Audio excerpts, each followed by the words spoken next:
cuanto a algunas ya cosas que se han mencionado, pero creo que vale la pena volver a repetirlas, la tasa de crecimiento del PBI que nosotros estamos proponiendo es 6%, mientras que la del MEF, o sea, del anteproyecto de presupuesto, es 5%.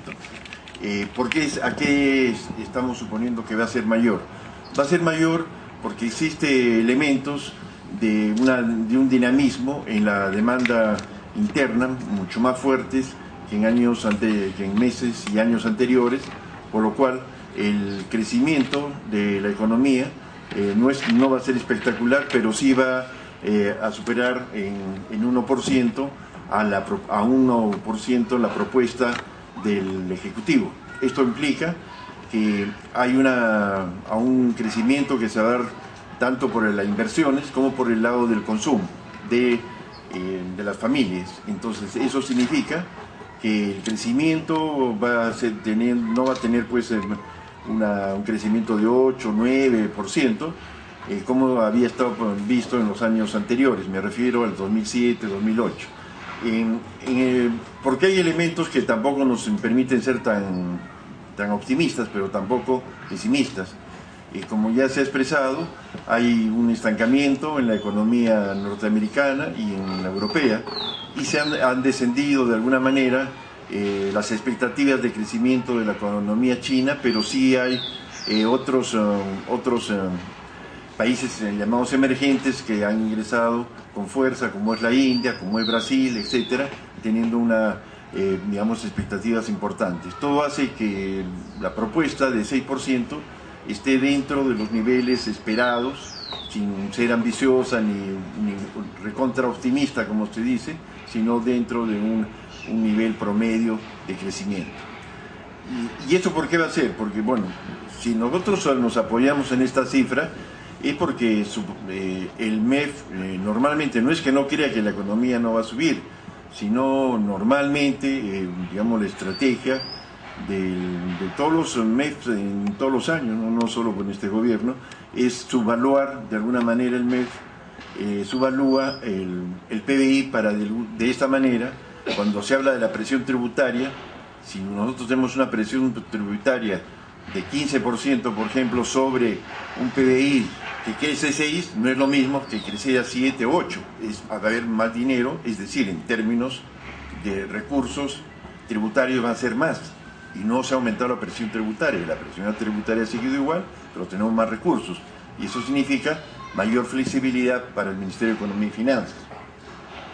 Entonces, en ese sentido, hemos estimado el PBI nominal, que va a ser 450.000 millones de soles, mucho mayor que no mucho mayor, pero mayor que 462.000, estaba mirando al otro, disculpen, 462.000.723 propuesto por nosotros frente a 450.000 del MEF.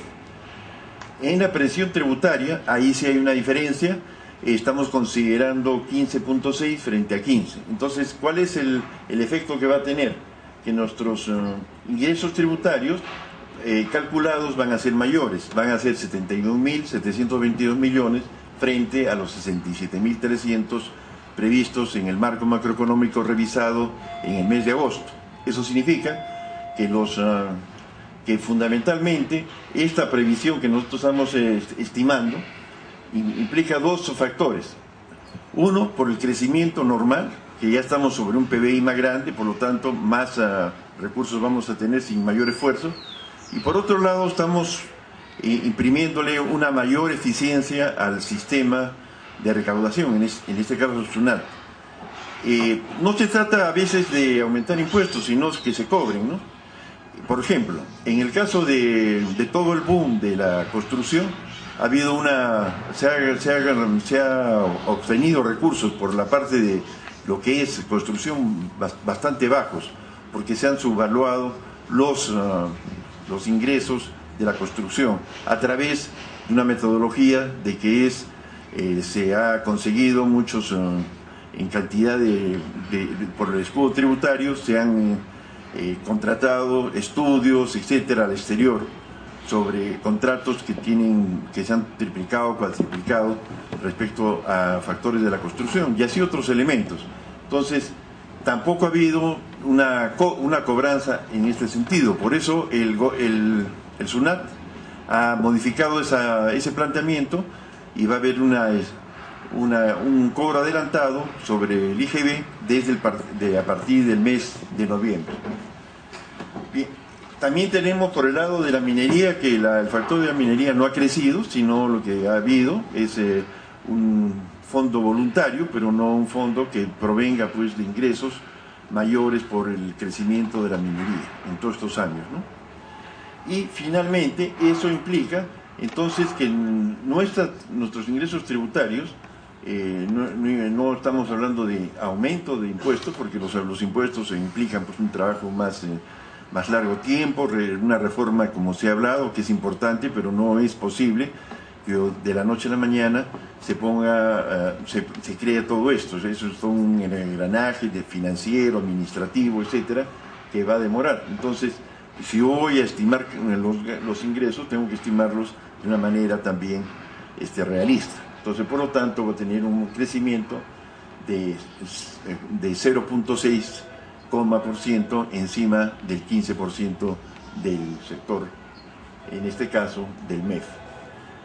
Y la inflación, estamos estimando de 2%, la estimada por el MEF, a 3%, que es el supuesto de que en este momento estamos ante un peligro de incremento de algunos alimentos a nivel internacional, el trigo y otras, la soya y otros elementos a nivel internacional.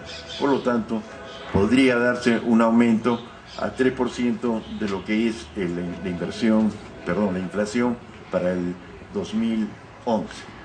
Entonces, el pivot, para hacer un presupuesto, la fórmula es muy sencilla, ¿no?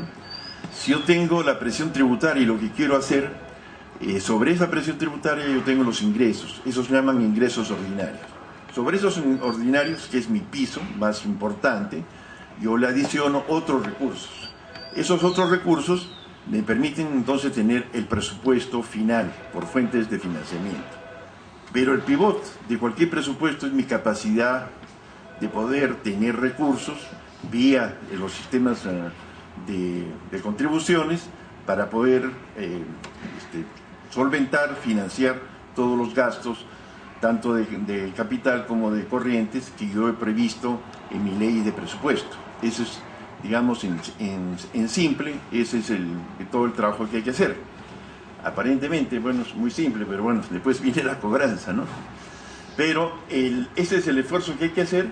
Por lo tanto, nosotros en el Grupo Nacional de Presupuesto consideramos que ponerse una barrera o la pértiga tan baja como se le ha puesto el MEF es una manera engañosa, ¿no? Entonces, yo creo que debemos levantar un poco la barrera, es decir, para tener el esfuerzo, capacidad de empujar todo el aparato de contribuciones y poder tener recursos liberados para poder dar algún aliciente o mejorar o modificar algunas de las asignaciones que se han hecho en el gobierno. Entonces, eso es en síntesis la propuesta del gobierno, en este caso, de nuestra manera de ver cómo debía ser un gobierno, ¿no? Una manera de ver el gobierno es cómo puedes obtener más recursos sin que sea un factor de contracción de la inversión pública ni privada, y sin permitir el crecimiento de la economía, sin tampoco ser un factor, digamos, extractivo, ni digamos, confiscatorio por los medios de los impuestos. Bien.